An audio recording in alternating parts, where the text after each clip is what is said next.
حامدا ومصلیا اما بعد فاعوذ باللہ من الشیطان الرجیم بسم اللہ الرحمن الرحیم وأورثنا القوم الذین كانوا يستضعفون مشارق الارض ومغاربها التي بارکنا فیها صدق اللہ العظیم۔ یہ سورہ اعراف کی آیت نمبر 137 ہے۔ اللہ رب العزت اس میں فرماتے ہیں، اور ہم نے ان لوگوں کو وارث کر دیا جو اس زمین کے مشرق و مغرب میں کمزور سمجھے جاتے تھے کہ جس میں ہم نے برکت رکھی ہے۔ محترم سامعین، آج کی اس ویڈیو میں کچھ ٹاپکس پر گفتگو کرنی ہے۔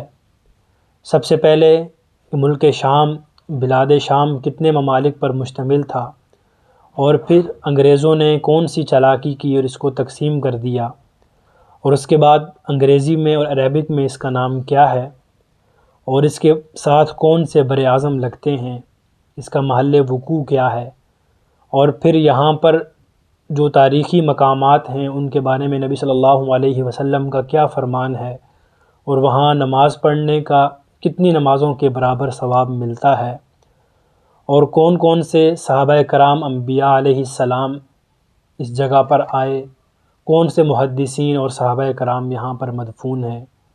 تو سامعین، سب سے پہلے یہ بات جانتے ہیں کہ بلاد شام یہ 4 ممالک پر مشتمل تھا: سوریہ، لبنان، فلسطین، اردن۔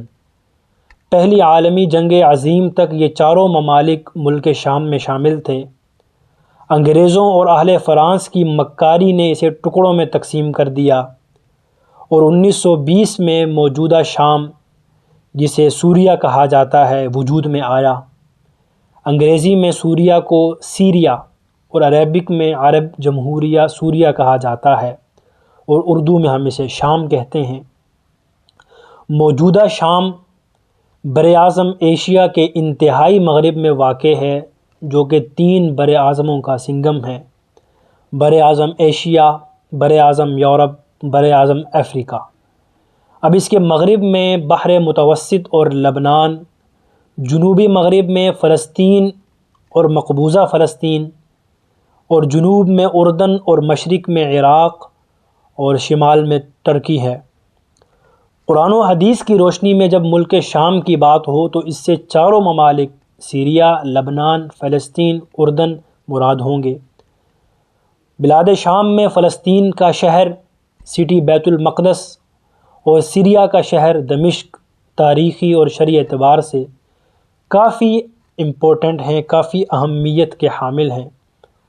مسجد اقصیٰ کے بے شمار فضائل ہیں۔ یہ مسلمانوں کا قبلہ اول ہے، دنیا کی دوسری مسجد ہے جو کعبہ کے بعد بنائی گئی، اس کے بنانے والے انبیاء ہیں۔ نبی صلی اللہ علیہ وسلم نے معراج میں سفر بھی کیا، اور زیارت کے طور پر یہاں پر سفر کرنے کا حکم بھی دیا، اور یہاں پر ایک وقت کی نماز جو پڑھی جاتی ہے وہ 250 نماز کے برابر اس کا ثواب ہوتا ہے۔ اللہ رب العزت نے بڑی برکتیں رکھی ہے، یہاں پر مقدس سرزمین ہے۔ یہ شام ہمیشہ علم و فن اور نور نبوت سے منور رہا ہے۔ یہاں بہت سارے انبیاء آئے۔ ابراہیم علیہ السلام نے عراق سے شام کا سفر کیا، اور یہیں پر اللہ رب العزت نے انہیں حکم دیا کہ اپنی زوجہ اور اپنے بیٹے کو مکہ میں چھوڑ دیں۔ اسی طرح دیگر بھی انبیاء، حضرت اسحاق علیہ السلام، حضرت یعقوب علیہ السلام، حضرت ایوب علیہ السلام، حضرت الیاس علیہ السلام، حضرت زکریا علیہ السلام، حضرت یحییٰ علیہ السلام، حضرت عیسیٰ علیہ السلام، انبیاء یہاں پر آئے۔ نبی صلی اللہ علیہ وسلم نے وہ ایک لشکر تیار کیا تھا حضرت اسامہ بن زید کی کمان میں، جو کہ نہیں جا سکا تھا۔ نبی صلی اللہ علیہ وسلم بیمار ہو گئے تھے۔ پھر نبی صلی اللہ علیہ وسلم کے اس دنیا سے پردہ فرمانے کے بعد سیدنا صدیق اکبر نے خلیفہ اول بننے کے بعد جو لشکر روانہ کیا تھا وہ یہی تھا، اور وہ یہیں پر نبی صلی اللہ علیہ وسلم نے بھیجا تھا، اور پھر اس کو فتح یابی ملی۔ عہد فاروقی میں بیت المقدس فتح ہو گیا۔ اسی سرسبز و شاداب سرزمین میں امام نووی، شارح صحیح مسلم، شیخ الاسلام ابن تیمیہ، علامہ ابن القیم، حافظ ابن عساکر، حافظ ابن حجر عسقلانی رحمہ اللہ علیہ وغیرہ جیسے علماء کرام، فضلاء اعظام پیدا ہوئے۔ یہاں بہت سارے انبیاء، بہت سارے علماء و محدثین، بہت سارے صحابہ کرام اس سرزمین میں مدفون ہیں۔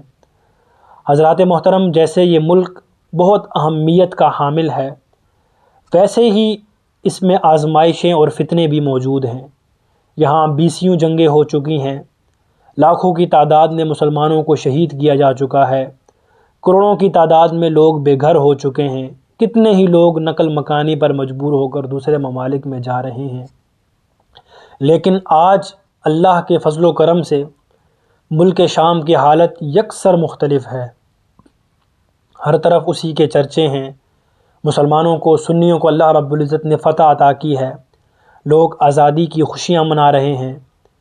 اسی لیے آج کی اس ٹاپک میں، اس ویڈیو میں اس بات کو اجاگر کیا گیا کہ یہ ملک کتنی ہی اہمیت کا حامل ہے، اور آئندہ آنے والی ویڈیو میں اس کے حوالے سے اور بھی فضائل بیان ہوں گے۔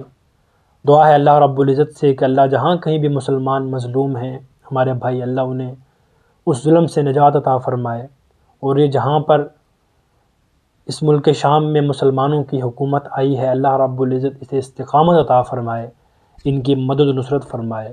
وآخر دعوانا ان الحمد للہ رب العالمین۔